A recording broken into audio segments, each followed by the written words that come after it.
Yo, what's going on, guys? And we are here outside of Mandela Bay. I keep wanting to tell myself Nelson Mandela, but I know it's not right. But we're doing a media preview with the NBA's communications. They have the NBA Con going on in here for a media preview today, and then tomorrow they're going to be, the 8th and the 9th, there'll be NBA Con, which is like Comic-Con for the NBA, first one they're doing. So it'll definitely be interesting to see what it is. Let's get into here and see what's going on. So as you guys can see, this was a really cool event. I just put some B-roll of everything I saw, just kind of a quick pace of what it looked like. There wasn't really anyone there. This was just only for media, and they weren't done being set up. I'll probably go back this weekend. I really want to see 2 Chainz, and it looks cool though. Like, honestly, I think everything here looks awesome. It looks like it's going to be a great time, but I do think that there are some things that we have to go around, and we'll talk about it later in the video. Especially, I have some things that I pre-recorded, but they have a basketball court. I don't know if you're going to be able to play on it or not, but it definitely has the possibility of being really awesome. Everybody from the NBA communication side was really cool, really pumped. They gave out cool gear, and they gave us shirts in these bags, and it seems like this is gonna be well worth your money. So let's get right into it. Yeah, Senior Vice President, Head of Global Event Strategy and Development. All right, in layman terms, tell me, what is this event for someone who doesn't know?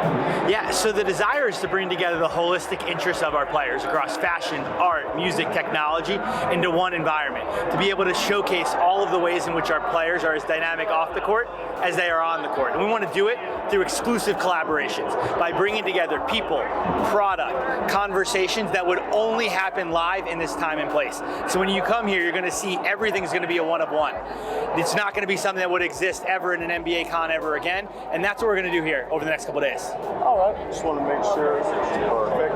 And my next thing is, for me, this reminds me very similar, NFL, Bose, all these other affiliate powerful brands. And I know, you're saying buzzwords and other things, and one person might be like, oh, they're just peddling merchandise with big brand names. For someone who might be thinking a negative thought like that, what would you come back and say, this is actually cultivating an experience, cultivating an environment? Well, I think a couple of things. The first is we've got NBA Lab, which is our partners here, which it's an incubator for small micro businesses who are trying to decide if they can support an NBA license.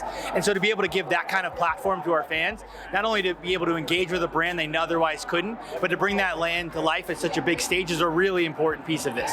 Then I'd also say part of what we've wanted to do here was bring together conversations. We have 100 separate appearances so that our fans get to know our players at a deeper level. And you can only do that in an environment where you're giving our fans multiple touch points. And so our conversations are going to be a really key piece, with over 60 players showing up as part of those 100 talent appearances. And my final question, you touched on about with the players, kind of like conversations, bringing in, Kareem and Vic. Yeah. What is the overall goal? Are you trying to, push a moral message? Or are you trying to push a bigger message in basketball? What is the meaning behind it? I think it's just authenticity. When you think about who NBA players are, you're going to think they're social justice advocates, they're musicians, they're artists, they're investors, and we want to just be authentic. And so we feel like we're authentic in each of these different neighborhoods, and that's our desire, is just to show off our authentic true selves, to be the people that we are, and to use this platform to connect people through the game of basketball. And my final question is, what do you hope a fan walks away after spending a day or a few days here at NBA Con? That I couldn't have seen this anywhere else. That's what I want. I want our fans to be able to walk out of here saying, that would not have happened but for me showing up and deciding to come to NBA Con today. Appreciate it. So you guys are about to hear like my take on this. And I've changed. I actually really like this. But at the time I was like, oh, they're just peddling money. They're trying to take it, which I don't think. But I do want to still play devil's advocate because, I love to do that. And I want to hear you guys. Do you guys think it's a money grab? I think it's, obviously there's always money to be made, and it's capitalism. And I'm all for capitalism. I make YouTube videos to make money. All right. All for capitalism. So, I mean, if people are willing, if you build it, they will come. And that's what we're seeing right here. And I don't have a problem with it. I think there's a lot of cool stuff that they have and a lot of cool things. The concerts, it's a whole environment for basketball enthusiasts, which is awesome. They're trying to create a mecca for basketball, which again, really cool. Let's just get into what I said when I was there. This is probably way better sounding.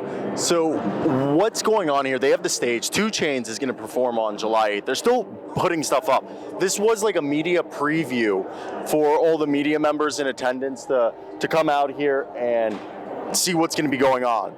And like I said previously, I don't know if it was able to be edited in or not.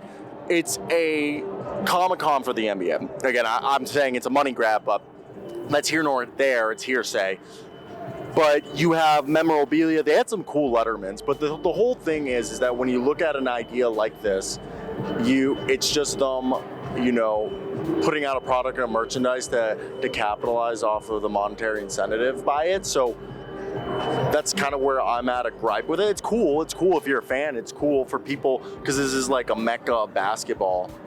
But at the same time, you're kind of aware that this is just a grab for money. So that's kind of what you think of, but it's cool.